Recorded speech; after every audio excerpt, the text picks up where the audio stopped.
Hello and welcome back to Nothing Worth Saying. Our podcast was prorogued over the summer and now we're back for a fresh start to the term. So today we'll be discussing what's happening in Parliament. We've got Tom, Ellis, Joe and myself, the other Tom. So first of all, we'll be discussing prorogation, then deselections and resignations, deal or no deal, and upcoming potential elections. So what is prorogation? It's the formal term for the ending of the parliamentary session. The session has been the longest since the English Civil War in over 400 years. And the plan is to have a Queen's speech on the 14th of October, setting out a new parliamentary session and a new agenda for this new government. The prorogation of Parliament has been challenged in the Supreme Court in England and is being appealed this week. So the Scottish highest court has ruled that prorogation was unlawful, while the English and Welsh highest courts have both ruled that it was lawful. So it's up for the Supreme Court this week to decide which is correct. So, boys, what do we think about the prorogation of Parliament? Do we have any thoughts? Well, I'm thinking that we should at least have had a Queen's speech for the start of this podcast, to be honest, if we've been prorogued. Sadly, Ben couldn't be with us. Yeah. It seems that it's become so much of an issue that it's typical of the Brexit debate, isn't it? Everything becomes completely polarized straight away. You can't go, 5 minutes without hearing about it being either it's a complete unlawful coup or it's making sure Brexit happens.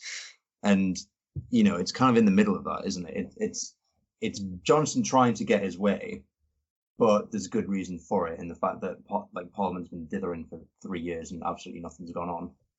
So you can understand his reasoning for it. Yeah, I also think it's massively backfired on him because he's got all the negative press of a prorogation, but with none of the upsides. Without getting the prorogation. For instance, the anti-no deal bill, which we'll come to later, has gone through. In regard of the court case, I think it's really touch and go at the minute. It would be hard for the court to go, we can't intervene in this case, because where does that leave rule of law? If the court can't intervene, Parliament suspended. So what is under law? How is Boris Johnson under law? Yeah, it's kind of hard, isn't it? The role of our Supreme Court. I mean, our Supreme Court's quite new anyway, isn't it? Yeah, 2005. Yeah, I think. The role of the Supreme Court isn't very cut and dry, is it? In compared to America. Absolutely. It's interesting how they've used the logical conclusion argument as a basis for the fact that the court can look into it, because they said if the court can't look at it, then the logical conclusion is that Parliament can basically just be prorogued for the whole year, apart from the funding bills and the army bills, which is an interesting way to think about it. I also think, as Joe said, it shows how far we've come. I think, especially seeing attacks on the court in press from certain people, and certain people kind of almost making out that the courts or the enemy of the people, or we've heard certain phrases like that, which before Brexit to have heard massive criticisms like that of courts in this country is completely unheard of. So it does again show just how far we have come. But then I also think this gives the courts such great power that it's more in the public eye. Before this, the Supreme Court has realistically not ruled on a case of this magnitude. So this is a real test of its actual powers, I think. Yeah, I think also this is a good moment for the SNP, given if the Supreme Court rules that the prorogation was lawful, then it's a higher court based in London overruling the Scottish courts, which obviously the SNP would love. But then if it goes the other way, then Parliament's back in session. So again, they get their voice heard. So realistically, they're the big winners out of this court battle. Obviously, the English court didn't even rule on it. And apparently the government was so certain they'd win the Scottish case that they submitted evidence right at the last minute because they didn't think that they would rule on it. So I think this will be a bit of a blow to the government to lose on this case. Yeah. The main question is, if it does get ruled as unlawful, what are the next steps? It doesn't seem to be a clear path to what actually happens next. No. It seems that there's kind of 3 scenarios, really. Basically, the options are the suspension's unlawful, but then the way that the reasons are given opens the possibility of proroguing Parliament for a second time in the same period, just lawfully. They just do it a different way. There's another one which is the only lawful option is for the Prime Minister to recall Parliament before the 14th of October, but apparently that would require extensive arrangements. And then the judges could declare it unlawful, and then therefore Parliament just remains in session as if it never stopped. Yeah, I mean, they only gain 3 weeks if it's ruled lawful anyway, isn't it? Yeah. So it seems like it's a weird flex. I think the main thing of it being ruled unlawful isn't even necessarily Parliament coming back. It's the effect it has on Johnson's legitimacy. Yeah, I do. Essentially, because then as soon as Parliament comes back, they'll be gunning for a extension. Yeah, and then if they get an extension, then Johnson surely has to resign. I do think there's a bit of a Westminster bubble with views on prorogation, though. Like ComRes did a poll where they asked participants whether they agreed or disagreed with the following statement, which was, Boris needs to deliver Brexit by any means, including suspending Parliament if necessary, in order to prevent MPs from stopping it. Now, there's a lot of debate about the wording of that question and stuff like that, but 44% agreed with it, 37% disagreed, and 19% don't know. So I think that shows that realistically, while you have the Owen Jones of this world going around calling it a coup and all these demonstrations, the public's still massively divided on it and are not wholly anti-prorogation. I think that's completely true. I think there's definitely large swathes of the population who, whether they voted for Brexit in the first place or not, now kind of they do have this attitude of, oh, I just want to get it done. We should just leave, which is understandable after everything we've been through. So obviously, just before the prorogation, a key piece of legislation went against the government, which was the No Deal having to seek an extension bill. And in the wake of that, Johnson deselected 21 of his MPs, including Nicholas Soames, Winston Churchill's grandson, Ken Clarke, the father of the House, who's been a Tory MP for over 60 years, Gawke, Stewart, there's 21 of them. So a significant portion of the Hammond as well, absolutely. A significant portion of ex-ministers and staunch Tories who've been there for decades. So that was quite a huge change in the Tory party. And it was a lot of the Tory moderate core who've now gone. Also, following that, there were key resignations, including Joe Johnson, Boris Johnson's own brother, and a business minister. Amber Rudd also resigned as Work and Pension Secretary, and Philip Lee most recently. So that takes the Tory working majority down to about minus 42. And the Lib Dems have been the main beneficiary of this, with 18 MPs now. And you compare that to the 7 they had following the last general election. So that's the state of the current Parliament that's not in session. So what do we think about these recent spate of deselections and resignations, guys? I mean, the Lib Dems must love people not voting on things. They've gained so many MPs from just switching around, I guess, haven't they? Over doubled their parliamentary party. I mean, I think on the deselections, it's obviously not ideal. You wouldn't like it. The Conservative Party it markets itself on being a broad church. However, these are different times, and with an election coming, and with the result probably going to be very, very close, can Boris Johnson really afford to have 21 was it? 21 MPs going against his wishes? Yeah. Although I think, from my perspective on that, this is, as you said, a broad church is what the Conservative Party is meant to be. He's gotten rid of a lot of dissenting voices. And as I believe it was Nicholas Soames said in his resignation, he was inspired to rebel by the front bench because of their amazing history of doing so. So you've got, Jacob Rees-Mogg, who's rebelled against the government hundreds of times. I believe there are 17 ministers who've currently sitting who've rebelled this year against the government at some point. So it is slightly rich to have all of these classic rebel Tories now in power purge all of the moderates. I think the difference is, though, Boris marketed this as a no confidence vote, which May never did.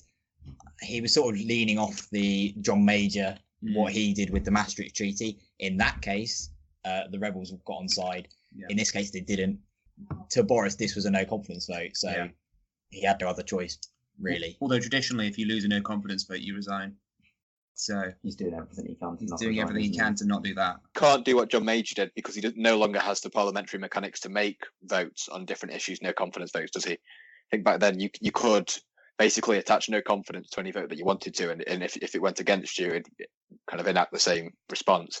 I think secondly, just going back to the broad church comment, I think it just shows how we've spoken a lot about how politics is really being redefined around the Leave Remain lines, whereas before the kind of broad lines between, say, Labour and the Conservatives were in different areas. Now the broad line between parties is Leave or Remain, and I think that they will become a broad church, but there'll have to be a broad church that is on that Leave side, and they might have a broad section of views on different policies, but that this is one area where they do need to have some level of solidarity, whereas in the past it was basically fiscal conservatism. Yeah, I think that as you said about this broad spectrum of views in the party, one thing that I do think is interesting is sort of like a unforeseen consequence of this is the fact that because the Lib Dems have opened their doors to literally anyone who resigns, they're now a party filled with some not terribly liberal conservatives, some Blairite but reasonably left-wing Labour members. It does beg the question as to what could you ever stand all those people on one manifesto? Like, these people have very different views. Some of these people voted against gay marriage, for example, and you're questioning, is the Lib Dems still a progressive party, or are they now just Remain by any means necessary? We will accept anyone. And I think that's a serious question they're going to have. Well, they've become an alternative Brexit party, haven't they? Yeah, they have, realistically, but just a bit more established, really. Yeah. However, they seem to be doing it well on this single issue point. Think about how down in the doldrums they were in 2017, and now they're polling at like 23%. Yeah, or 21, 22%. With Labour and some of them. It's scary. So it is working for them. Obviously, it's whether they can translate that into a policy position other than revoking Article 50. Sure. Yeah, they are a revoke Article 50 party with some members like former Tories who potentially have voted for May's deal at least at one time of asking, several times. Which is so that's the first place. You can't be an independent MP. You need a party to stand on. Well, as Tig proved.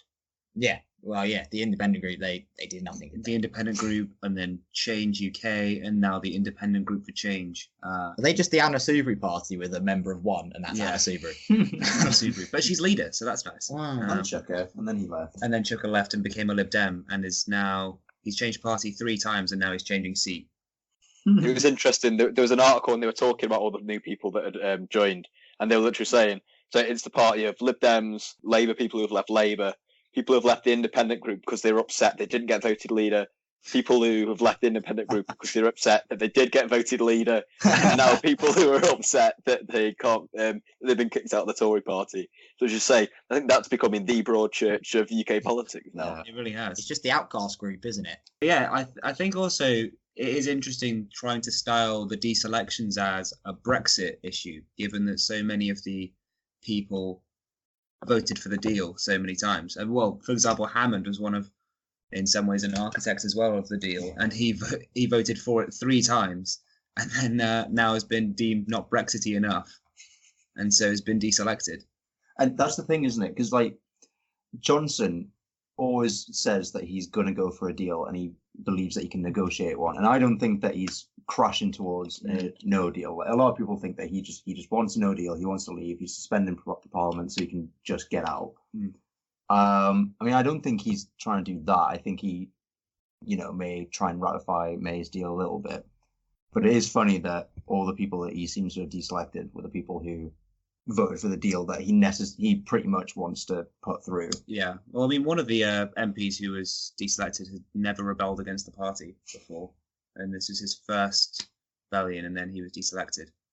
So I think it does beg questions for the Conservative Party as to how they move forward with their selection system as well, as to whether or not they can sustain this sort of arbitrary, unilateral, you're out policy. Yeah, and the issue is Labour were capitalising on that for a bit, but then obviously this stuff with Tom Watson's come up in the party conference. Literally, one of the worst party conferences starts you could have. Very impressive. Because they were in a good position to get their Brexit plans or to move on. And now Momentum has tried to, they tried to abolish the deputy leader position, which is basically seen as getting rid of Tom Watson from the position, basically. The parliamentarians in the Labour Party are anti it, and now Corbyn's called for a review of the role. So delaying it until after an election, I think. Absolutely. So yeah, again, while all of this has been going on, since the deselections and all of that, and Parliament was prorogued, the alleged attempts to get a new deal by Johnson have been underway. Most crucially and most interestingly, Operation Yellowhammer was released, the documents about it at least, which were the government's forecasts for a no-deal Brexit. And I think, to put it mildly, they were pessimistic. They were about a worst-case scenario, although there was question about that wording as to whether or not that was a worst-case scenario or, as previously worded, base scenario. So there was some controversy there as to whether or not that was the outcome they expected or the outcome they hoped wouldn't happen. But yes, so they anticipated huge queues at border, issues with regards to the proposed zero tariff policy, and a plethora of other issues. So do we have any thoughts about that? Did anyone read any of the document? There was a lot. There was a lot. There was a lot. But then I kind of was reading through some of it, and I didn't understand a lot of it, I'm not going to lie. It's very weirdy. But what I noticed is that a lot of people commenting on it didn't think it was the full thing. They thought it had been maybe censored isn't the right word, but maybe not all redacted. Redacted. Yeah. I believe certain parts of it actually were indeed redacted because they were deemed to be national security issues.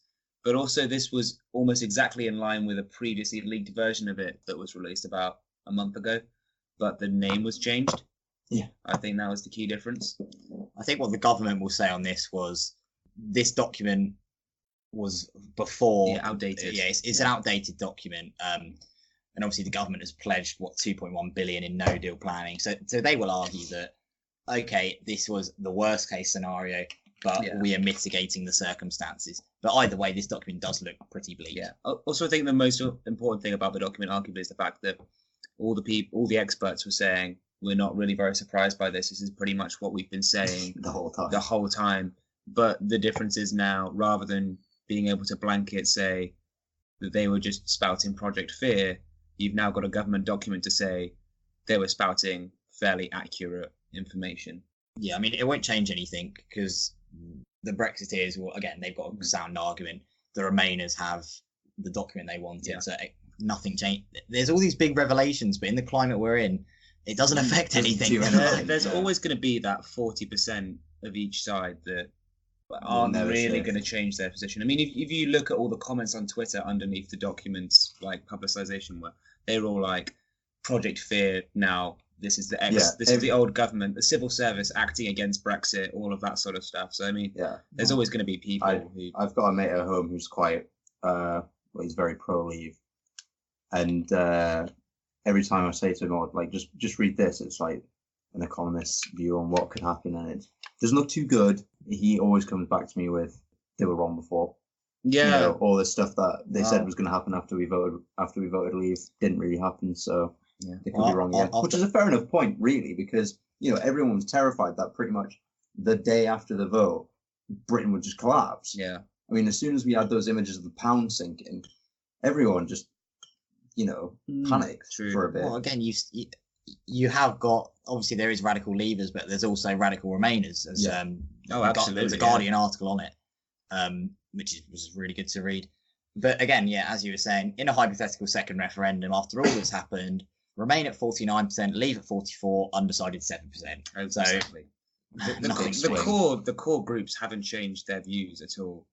Yeah. But I think that's also partially because a lot of the underlying issues haven't been addressed in any way. So yeah, it's like Brexit was an issue that kind of wasn't about Brexit, and now it's become about Brexit, and all the underlying issues that cause it have still not been addressed. And they've not been addressed, and I don't think they will be for a long time. Well, it's like when a while ago, I think was it James O'Brien he posted a tweet of the 2012 Olympic opening ceremony and was like, "Take me back. This is when Britain was great." And it's like, no, it wasn't. No, We were in the peak of austerity. Food bank usage was going through the roof, and all this stuff. But to him, because we were, I guess, united and not divided in this whole Brexit issue, record poverty is fine. Yeah, people were united in ignoring the issues back then. Yeah, and I think now that they're bringing these issues to the forefront, people see Brexit as this symbolic block on dealing with child poverty, for example. And Bradley Wiggins had won the yellow jersey of the Tour de France. Yeah, that's the main reason that it was great, and you're right there, Ellis. Yeah. So James O'Brien was in fact correct, and it's all because of Bradley Wiggins. Correct. Yeah, absolutely. I think but that's from no deal. Let's move on to a deal. So, as we've mentioned earlier, Parliament legislated that Johnson will have to seek an extension if he's unable to secure a deal at the EU summit on the 17th to 18th of October. So there's a question as to how legitimately he is seeking this new deal. One of the reasons that Amber Rudd said she was resigning was because she didn't believe he was genuinely looking for a deal. However, he has been meeting with leaders, and indeed today he's in New York at the UN, apparently holding bilateral talks with the big names, Merkel, Macron, I think Varadkar as well. The ones that he's been meeting, he's previously met. And again, there's the same classic murmurings about the backstop and how that could be changed. Given that's the only issue in Brexit, apparently, how could the backstop possibly be changed? We're hearing the old classics. We're hearing an all-Ireland backstop. We're hearing time-limited backstop. All the things that EU's previously rejected.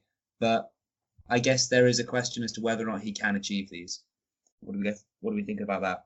I'm torn between kind of two main thoughts, and that's one, he does legitimately want a deal. He's trying to figure out something, and he lives in some kind of parallel universe away with the fairies that he's going to just solve all these problems that he's moaned about all this time. And to be honest, I think it's believable that he does think it's completely solvable and everything will just be fine.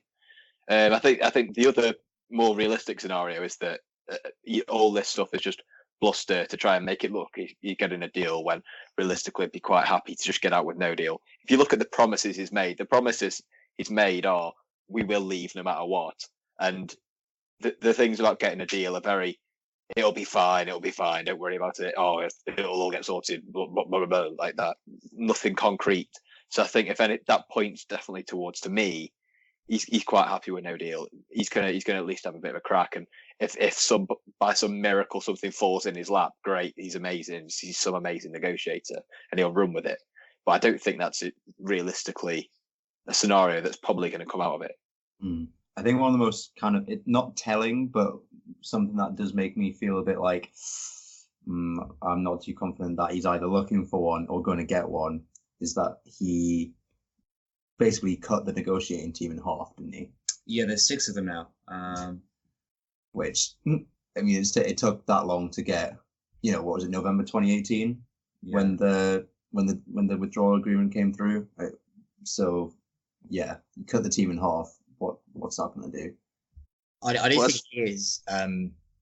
Well, for instance, he's sending David Frost, the Brexit negotiator, to Brussels every day now. He's in meetings constantly, as we've seen. He met Juncker the other week, and they have put forward 4 non-papers to the EU detailing what they apparently want. They haven't told any of us, which I guess is expected. You don't just tell the public exactly what you're doing. Well, it is a negotiation at the end of the day. On Brexit cast, they were basically saying that Boris is saying, look, we're going to compromise. So they want they said, Britain, okay, we'll allow Northern Ireland to be aligned in a regulatory way with the EU when it comes to agri-foods. So that's food safety, animal safety, plant safety. And now the EU has to compromise on its single market policy. But then the EU, obviously, it's a rules-based institution. It's like, okay, what do you want us to compromise on? Can you please give this to us? Will these work? I don't know what's in these non-papers. It could be a great revelation of the Brexit deal. It could be nothing. I do believe, and what's coming from the UK civil service, according to Laura Kuenssberg, is they're exasperated at the EU, who keep saying that Britain aren't doing anything.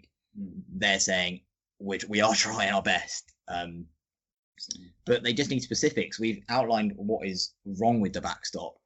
We need to outline what needs changing and how this works within the EU's rules-based framework. It's like what Merkel was saying, how they gave the UK 30 days to provide some sort of alternative with some detail and explain exactly what we were looking for, and apparently they didn't receive anything.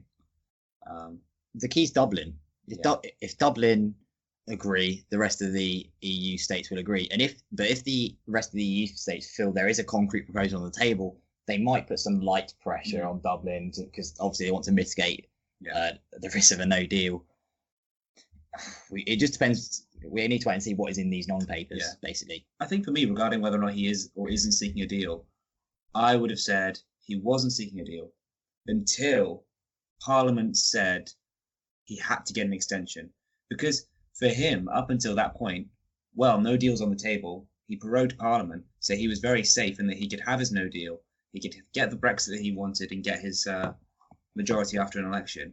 Once they legislated against that, and then once they rejected an election, he was really sort of, his hands were tied because they won't let him hold an election to get a new mandate for no deal. They won't let him pursue no deal. So realistically, his only option is to secure a deal or basically extend and therefore lose the election. I do think it's telling that basically what we were hearing for ages was Boris Johnson and his team saying, "Oh, we're negotiating," and the EU being like, "We've heard nothing, we've received nothing, we've heard nothing," and then for a long time, and then this deal is passed, the bill's passed in Parliament, and he starts to see the writings on the wall in terms of a no deal unless he can pull something out of the hat, and then it is, "Oh, we published these 4 non-papers, we're doing this," so there's definitely a marked change in what was going on there. Yeah, well, what do we think of the we may as well go into that, might we? What do we think of the no deal bill? Do you think it's a positive or a negative? I think it's a positive in the fact that it does stop no deal, because I personally don't want that. But at the same time, we've had so many extensions before. Yeah. This has been dragged on for so long. I do support it just because I don't think, as you said, there are a lot of extensions, but each time they say, what's the credible change going to be? I think this time we're finally going to have an election. Yeah. But I don't think that we should pursue no deal without a mandate to do so. Because I completely agree. As Gove said this year, no one voted for no deal. No one voted for anything. No, that's the issue, isn't it? Not voting for anything isn't an excuse to go and do something that people explicitly didn't vote for. There was no description of no deal in the campaigning for the Leave vote. At no point was anyone saying we should leave without a deal with the EU, because it wasn't something you'd even consider, because there was 2 years to negotiate a deal. So at no point was anyone saying that we should leave on no deal, or even say leave on trade on WTO terms. It was always we were going to get a deal with the EU. What would that deal look like? So I don't think that there's any reason that you should pursue no deal without getting a mandate to do so. The issue with that is no one knew what a deal would look like. You look at some of those, and that is you look at some of the papers from the Leave pamphlets, and they were saying, "Oh, we won't be under the jurisdiction of the European Court of Human Rights or Justice." I think it's the Justice Court. And European Court of Justice. And May's deal, we were still tied onto those rules for another 2 years, was it? 2 years, potentially longer. So couldn't you make the same argument from a vote Leave side, saying you said in this leaflet we wouldn't be part of the Court of Justice, in this deal we're in it? But again, could you make that argument? There's a huge issue with the fact that, like that, people are confusing a withdrawal and leaving properly. So whatever version of a deal, you would need a 2-year withdrawal to extricate ourselves from all the EU institutions and to negotiate our actual future trading relationship. So it's not to say that you're not going to be part of the ECJ and under its jurisdiction. It's just saying that for the next 2 years, while you go about the mechanics of leaving the EU, then you would be under the jurisdiction, but there's no way you could ever have a deal with the EU in any format without having a transition of some form.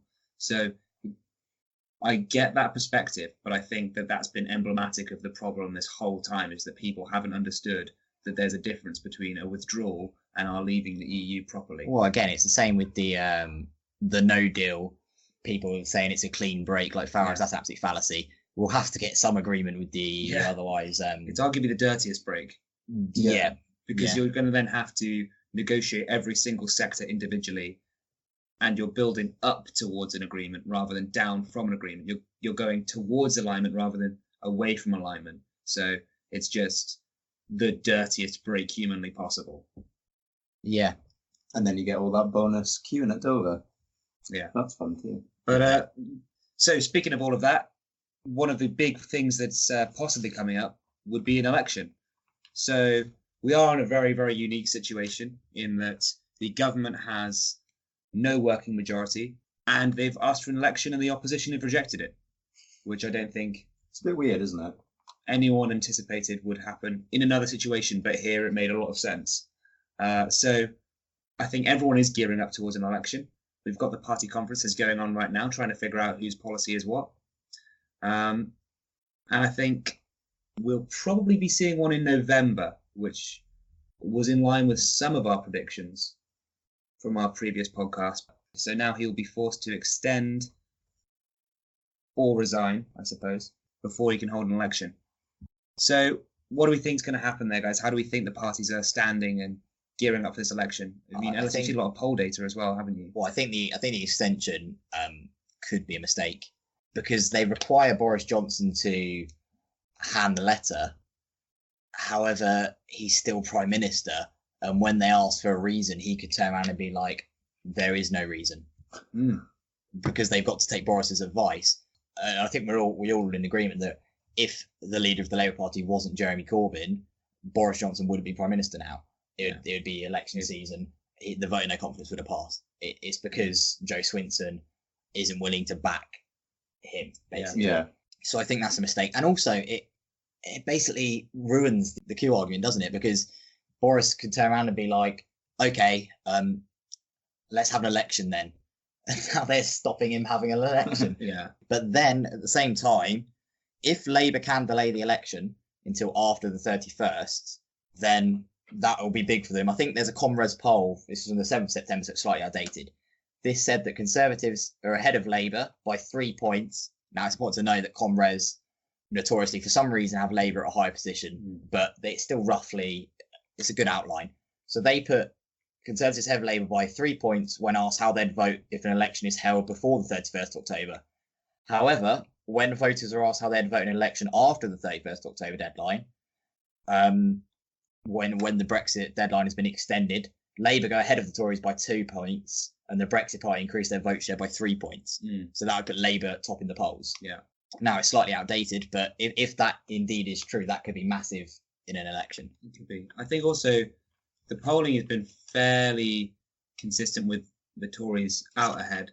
Then the interesting developments have been more recently. Lib Dems have been overtaking Labour in some polls, but it's relatively close. It's usually within 3 points on most polls, around the 24 to 21 so mark. I've got the poll of polls data here. So it's Conservatives on 33. This is Politico, so all the polls together average. Conservatives 33%, Labour 23%, Lib Dems 19%, Brexit Party 12%, SNP 4, Greens 4, UKIP on 2, but they're an irrelevant party. Yeah. It's interesting as well having Farage talking a lot about an alliance with the Conservatives and saying if he goes for, as Alice mentioned, a clean break Brexit, then they would have an alliance where they would pursue the Leave seats in the north, which are Labour seats that the Conservatives have no chance of getting for many reasons, and they would then not stand candidates in Conservative seats. But Farage did clarify Conservative Leaver seats, so Conservative seats with Leaver MPs as well. But it's a great point. And I wouldn't be surprised if they do that anyway, because what is the point standing a Brexit Party candidate against someone like John Redwood? Yeah, right, yeah. He's as Brexit as you can come. That is literally just dividing the vote. So I think Brexit Party will just have to be selective about where they sit. But I think in terms of if Johnson agrees to some kind of strategy like that, that is completely toxic to any slightly kind of anywhere that's Remain and anywhere that's slightly kind of like 50-50. The Farage brand is toxic for him. Yeah, it's a big. But he's 21 MPs down, so he needs to find them from somewhere, doesn't he? The thing is, it's got to be a bit of a Hail Mary if he's going to win a majority, isn't it? Yeah. I wouldn't put it beyond him.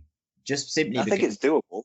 as we've seen, like, what is it? 54% agree the referendum result should be respected. 25% disagree. 21% don't know. That's Comres again. I seem to be using a lot of their polls, but there will be a decision to make. I think it'd be they're best placed to win. It'd be interesting to see how the polling ends up in reality, because I remember before 2017, Labour were 12 points down behind the Conservatives, and I mean, it did show Corbyn was a very good campaigner, and once he got on the campaign trail, he really did win a lot of support for Labour. But then what you got to consider is, does lightning strike twice? Look at Zidane at Real Madrid. It's hard to replicate something again, and you also underestimate the power of Boris Johnson as a campaigner. He won the London mayor against very popular Mayor Ken Livingstone, which realistically no one expected him to do. So also the Lib Dems eating into Labour this time that they didn't have last time. Yeah, and also the mood has changed from 2017 surrounding Labour. Yeah, I've seen this YouGov poll that 54% of the people who voted for Labour in the 2017 election. So realistically, people who saw his campaign and liked him, they want him to resign. Yeah, he's got 16% of the public approve. Yeah, when half of your voters want you to resign, it's not looking good, does it? I think that one thing that we've seen over the last few weeks has been how ineffective the opposition have been in sort of capitalizing on the Tory infighting and all of the issues they've got, because you've got the perfect position for the Labour Party to rip into the Tories. And unfortunately, Corbyn doesn't seem able to do it effectively because he's too busy with infighting of his own, and also with outlining policies that then don't get contradicted by his front bench, and his front bench unilaterally announcing policies. And he's now in conference disagreeing with his grassroots. And the anti-Semitism thing. It is like the thick of it when Nicola Murray's leader. It does remind me of that, how incompetent they are. Yeah. Well, again, like there'll be a lot of scaremongering against Corbyn because apparently internal Conservative polls coming from Number 10 show that more of the public trust Boris Johnson with the NHS than they do Jeremy Corbyn, which is a crazy statistic. And it also means that Labour can't rely on their classic domestic policy route either. And their Brexit policy is being outflanked by the Lib Dems on one side and the Conservatives and their foreign policies not very popular either. But then again, the Lib Dems have very successfully shot themselves in the foot with Jo Swinson coming out as a full revoke without a second referendum policy.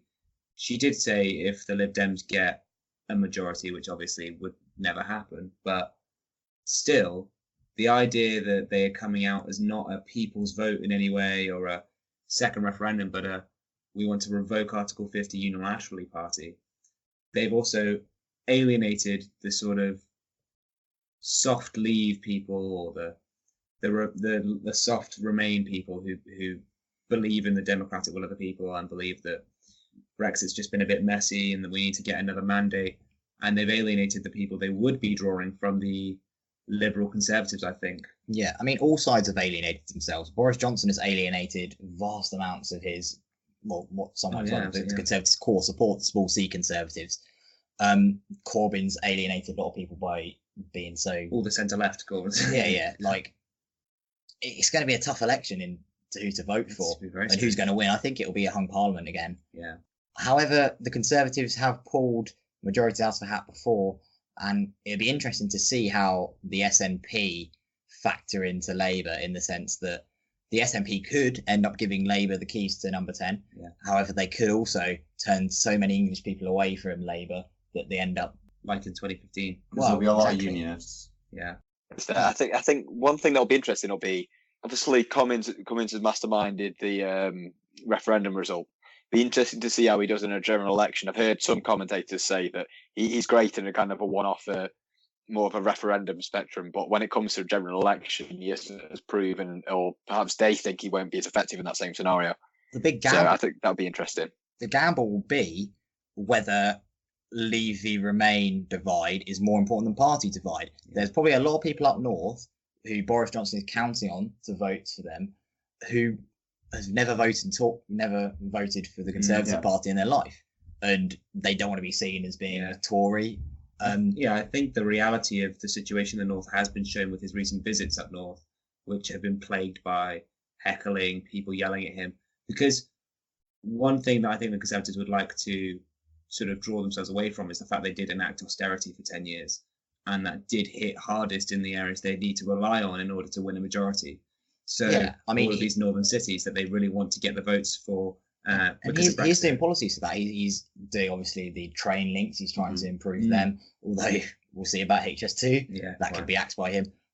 He's planning on funding loads of infrastructure projects up north, but he needs to make sure the Leave Remain divide is still bigger than the party one. That is a big gamble because in 2017 Theresa May tried to do a similar thing, obviously slightly different times, and she only gained half a dozen seats in the north. And they came at an expense. So it's going to be a very tight call. Who knows what's going to happen? But I think we're all fairly agreed on a November election, aren't we? Probably a no confidence vote as soon as the extension's agreed. If he doesn't resign straight away. If he doesn't resign, if indeed an extension is agreed. If an extension isn't agreed, it'll be interesting to see what happens. If the EU what did he say? He said he'd rather die in a ditch than... he said that in Northern Ireland, What did he say? Dublin. He'd rather die in a ditch than extend. But then he can also play the classic Parliament has forced this upon me. The Parliament versus the people narrative. And that could be lying in the bottle room. So, guess we shall see. We shall see, So I think that about wraps us up there, guys. So we will now be returning to a more regular every 2 weeks for our podcasts. Now that Parliament's back in session. Now that our Parliament's back in session, you will be hearing a lot more from us. But from us at Nothing Left Saying, that's goodbye for this time.